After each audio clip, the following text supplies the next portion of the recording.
Oh God, it was great. No, so you see Norm gambling a ton? Yeah, when we did a couple of casinos. Yeah, I was talking about this recently, by the way.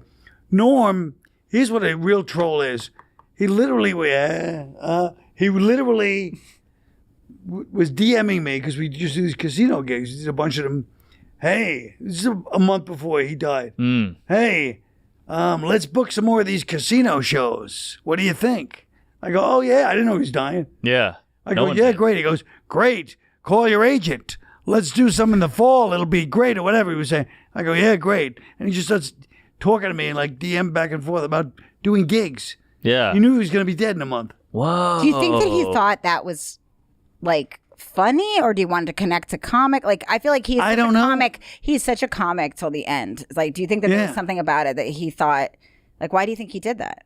I think he just thought it was funny. Yeah. I think he was just doing like to plan a casino gig. I think it was sort of like a bond, but it was also just to be like, hey, let's do some gigs, like just to bust balls. So then when he died, I'd be like, fucking no. But maybe he wanted to live like a normal, there's some normalcy to it. Like, I'm not gonna die. I'll book gigs, and then I'll live longer. Like he would never break. So I feel like it was a troll because he would never break. Like when he would troll somebody else. And then he'd be talking to you and go, you believe that guy? Like, come on, Norm, what are you talking about? Yeah. Guy's crazy. Like, he would never break to us. Yeah, he would throw. Right. That was what was fascinating, why I love to watch old interviews or clips with him, is that as long as it's funny, he doesn't need you to know what he's doing. That's right. And it's so brave and so cool, because I would want to tell the person at the end, and he didn't care. He didn't care. Like that famous roast. He was so fucking funny with that. That roast was one of the funniest things because he just didn't break. He didn't care. I don't know if anyone else would have had the balls to do that. No. I remember meeting him once, and I explained to him, I used to do this dumb thing where I would take a picture and hold up like my wedding ring with the most just disgusting guy in the bar. I thought it was so funny. Just some guy that's passing out drunk, and I'd be like, got him. There's something so foul about a woman holding up her rock. Like, it's just such a true pig's move. That's so funny. And I remember he's such a comic, because I remember me trying to explain this to him. First of all, I was being annoying. Like, I didn't know him that well. I hadn't done stand up that long, and I was like, I do this thing, but right away he got it. He's like, I know what you mean. Yeah. And then he was immediately just like worthless, like a scowl. Like, and he's like, I'll pretend like I'm drooling. Like, he got the gig, like the bit so fast. And I was like, and he's like, I like it. Like, he was such a comic and nothing else. Like, I couldn't even see him being friends with normal people. He was kind of fascinating like that. No way. Was he? Did he have like? Was he was he mostly with comedians or? Yeah, but even then, I'm like, when we all did anything together, you'd all be like hanging out, laughing, have breakfast, and big, like when we were in Dublin, we're laughing, and we're like, we're in a hotel, nobody's shooting today. Hey, let's go upstairs to our room and meet in 20 minutes. We'll go out somewhere. Yeah. Great. No, an hour, 2 hours, just no response. Then we see him later. He comes down. Where were you? Well, you know where we were. We've been texting you for hours, banging on your room. You guys didn't get in touch with me. You went out. We told you we were going out in 20 minutes. Like, he would just do that and never break. Never be like, I was doing this, He's probably, online gambling, but whatever. Right. There's so many great clips of him throwing Spade under the bus. They brought Dennis Miller. The Dennis Miller one. Yes. So fucking funny. And Spade's like, I do pretty well with the ladies. And Dennis Miller's like, never got a hooker, huh? And he's like, no, I don't need a hooker. And Norm's like, you got one last night. What are you talking about? Spade's like, what? What are you talking about, Norm? And it's great. You ever hear the I've listened to everything he's ever done, but he has that podcast with Chris Hardwick. And they're talking about one-person shows. Like, he's like, everybody's talking about gets cancer. They do a whole one-man show about getting cancer. Anybody can get cancer. That's not an accomplishment. That's not a skill. Knowing you had cancer the whole time changes everything. It is so norm to tell no one that. Yes. Yes, it is. Yeah. It really is. But he used to, speaking of Spade, when we did, we all staying at the hotel in Boston, this nice hotel, and one day we were just sitting in Spade's room because he had a big room, Yeah. And we're all sitting there, and then suddenly the door rings, and it's like $800 worth of like steaks and stuff like that. And then Spade's like, I don't think I ordered this. No, goes, I ordered it. I figured you said you were hungry before. And he's like, and he would do it all the time. Spade, and then Spade would just be like, so funny along, like, I don't know if I wanted to pay for everybody to eat. half these people I don't even know. Like, yeah, I figured we'll have you're hungry. Everybody's probably hungry. You guys are hungry. You just be sitting there and you eat like the steak, like just cut it like, like cartoon technique. Yeah, right. This is good steak. With his oversized T-shirt. And it would play off each other. Watching them was like one of the funniest things, like watching a TV show. Well, doesn't Florentine always do the gag that whenever you're at a steakhouse, he just gets the guy with the pepper thing to just keep going till the meal is ruined? Until the whole thing is covered in pepper. That's great. It's such a good gag. It's so funny. You're literally ruining your dinner just for a a laugh. More, just a little more. And wait till the guy stops. Yeah, I like a lot of pepper, so just a little more. Just keeps doing it. That's fun. The one with Spade. We got the worst Googler on the planet here. Come on, here we go. What's this? This is just a classic Norm fucking with Spade. It's the yellow shirt. Yeah, that's the one. Oh, this is a great one. I've seen this. What happened to Dennis Miller? Because they had that Viagra thing out. Yeah. And the other day, Bob Dole came right out and said He was one of the first. Yeah.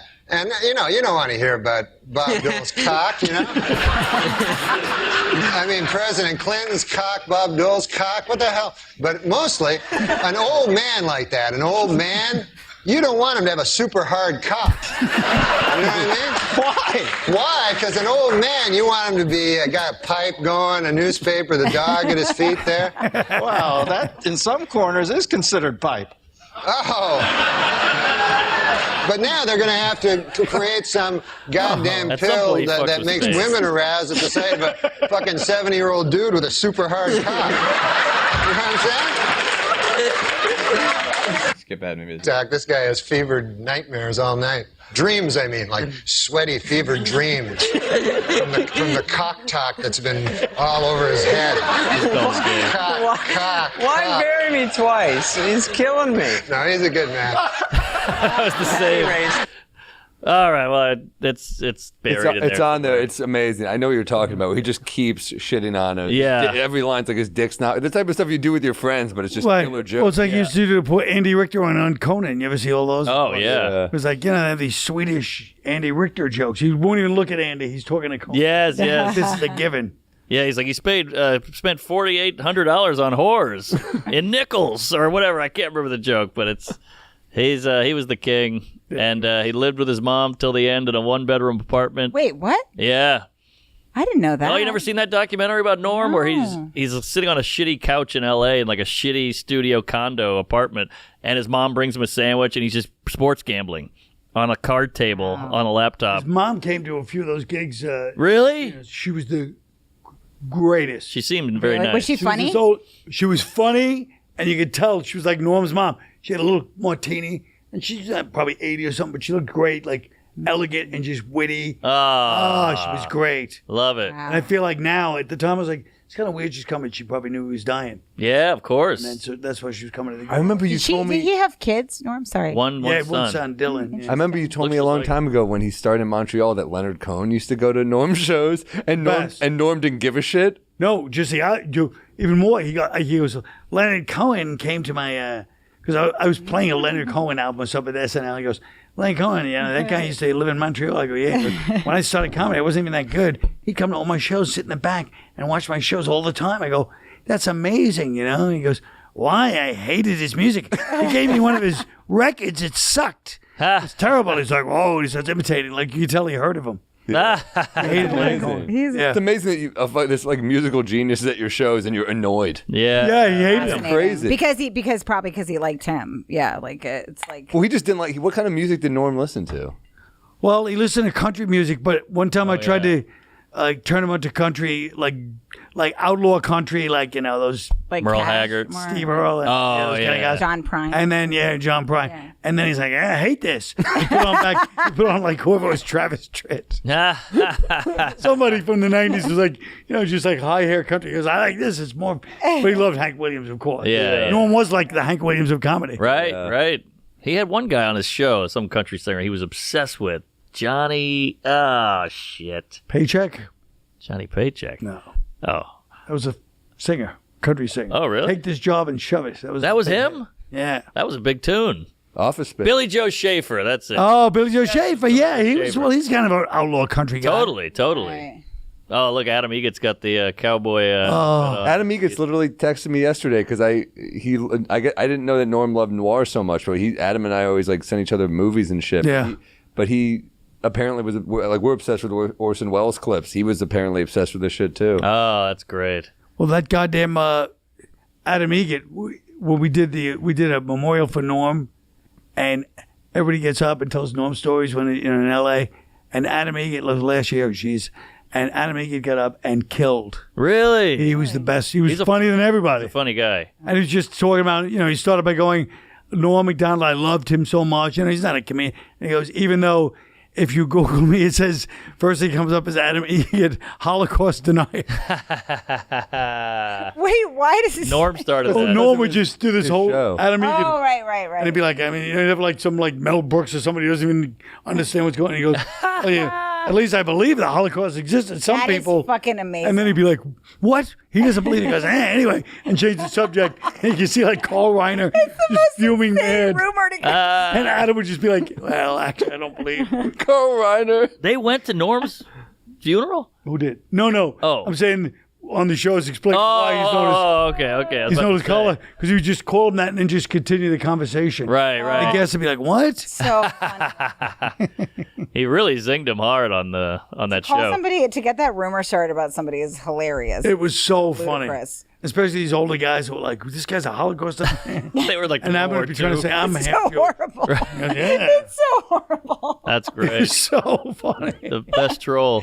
Just say it and then quickly talk about something else to the guests. It'll be like, you can see the angry eyes. God damn. Norm, the king. Classic. Well, we still got Fluffy. Thank God.